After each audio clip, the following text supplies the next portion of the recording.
Welcome back दोस्तों, कैसे हो आप सब लोग। कुछ साल पहले अर्ली 2000 में एक बहुत ही वियर्ड सा एक्सपेरिमेंट किया गया, जहां पर एक साइड पे थे सारे स्टॉक मार्केट के एक्सपर्ट गुरु जिनको काफी कुछ पता था कैसे स्टॉक को चूज करना है, कैसे एनालाइज करना है।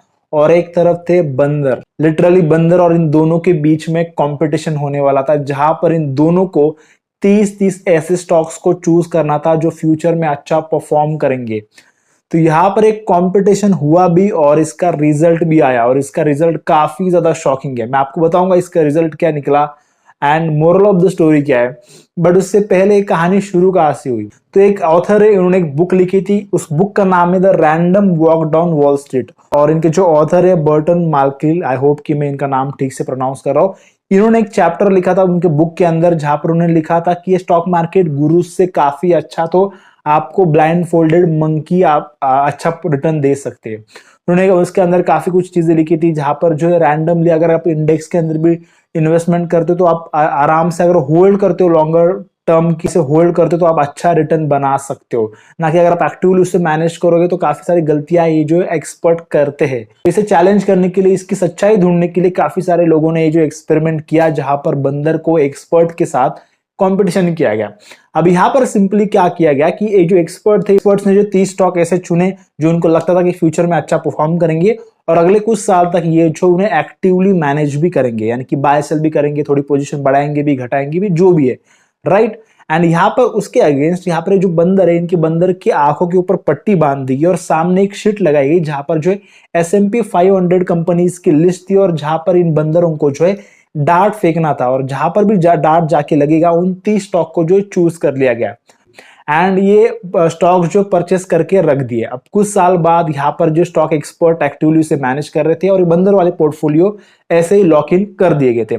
अब कुछ साल बाद जब उन पोर्टफोलियोज को खोला गया और कंपेयर किया गया, तो यहाँ पर जो मंकी वाला पोर्टफोलियो काफी ज्यादा अच्छा परफॉर्म कर रहा था, उनके रिटर्न्स काफी ज्यादा थे। तो यहाँ पर काफी लोग शॉक हुए, बिकॉज मंकी वाला पोर्टफोलियो कैसे, बिकॉज ब्लाइंड फोल्डेड मंकी, जहां पर वो देख भी नहीं पा रहे थे और उन्होंने बस यहाँ पर एरो फेंक के स्टॉक्स को चूज किया था रैंडमली, कैसे अच्छा परफॉर्म कर सकते हैं।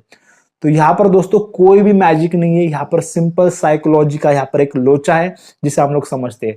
देखिए दोस्तों, यहाँ पर एक स्ट्रैटेजी भी है जिसे हम लोग जो कॉफी कैन इन्वेस्टिंग कहते हैं, जहां पर इसके अंदर जो है, इसका मतलब सिंपली ये होता है कि यहाँ पर आपको स्टॉक को बाय करना है, उसके बाद आपको जो भूल जाना है। बिकॉज स्ट्रैटेजी के अंदर लिखा गया है कि आप अगर आप लॉन्ग टर्म के लिए कोई शेयर लेते हो और उस पोर्टफोलियो को आप डेली देख रहे हो, डेली बेसिस के ऊपर आप जो उसे एक्टिवली मैनेज कर रहे हो, देख रहे हो, तो आप बहुत ज्यादा चांसेस हो जाते हैं कि यहाँ पर आप जो कुछ गलतियां करो। कुछ अच्छे जो शेयर है जो आपको प्रॉफिट दे रहे हो, उनके अंदर आप जो प्रॉफिट बुकिंग कर लो, या फिर एग्जिट कर लो, या फिर कुछ गलत स्टॉक आप बाय कर लो।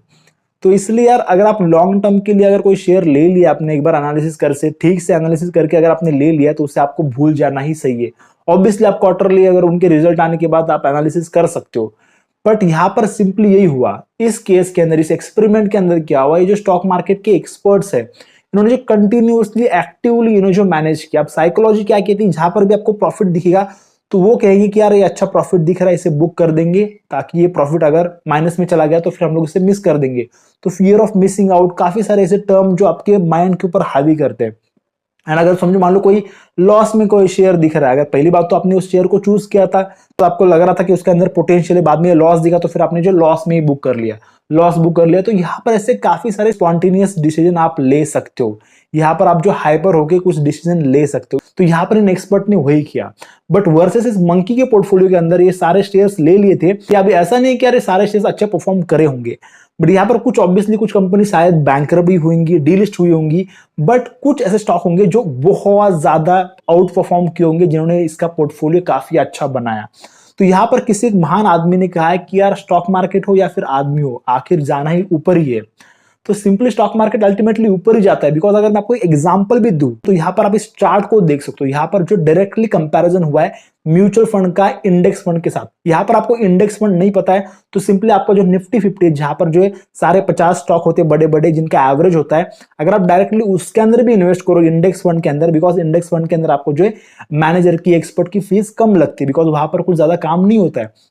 बड़े बाकी सारे बड़े बड़े सो कॉल्ड म्यूचुअल फंड यहाँ पर आप देख लो, ये सारे म्यूचुअल फंड 90% म्यूचुअल फंड यहाँ पर जो इस इंडेक्स फंड को बीट भी नहीं कर पाए। यहाँ पर आप देखो इंडेक्स का एवरेज है कुछ 16 पॉइंट समथिंग, बट यहाँ पर 90% एक ही एक म्यूचुअल फंड है जो इस इंडेक्स फंड को बीट कर पाए। तो यहाँ पर बेसिकली आपसे इतनी ज्यादा फीस चार्ज करते हैं, यहाँ पर आपको ईयरली आपको इनको फीस देना पड़ता है, तो ये आपके रिटर्न में से ही कट हो जाती है, तो नेट आपके लिए एक बहुत ही कम रिटर्न बचता है।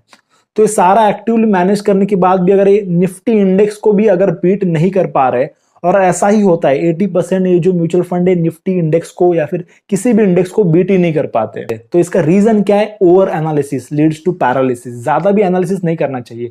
आपको भी बस वही समझा रहा हूं कि यार देखो, आप वॉरेन बफेट के पोर्टफोलियो को देखो, तो यहाँ पर आप इस पोर्टफोलियो के अंदर देखते हो उनकी 90% से भी ज्यादा की वेल्थ यहाँ पर लास्ट के कुछ सालों के अंदर बनी है। यहाँ पर उनके 65 के बर्थडे के बाद 90% उनकी जो वेल्थ बनी है।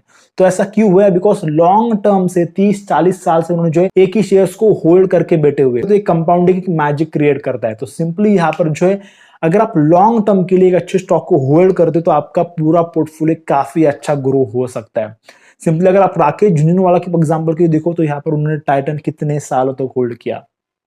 एंड सिंपली अगर आप जो वॉरेन बफेट का CAGR भी निकालो तो भी वो 18-19% ही है, जो कि ज्यादा कुछ नहीं है, बहुत ज्यादा बड़ी बात नहीं है।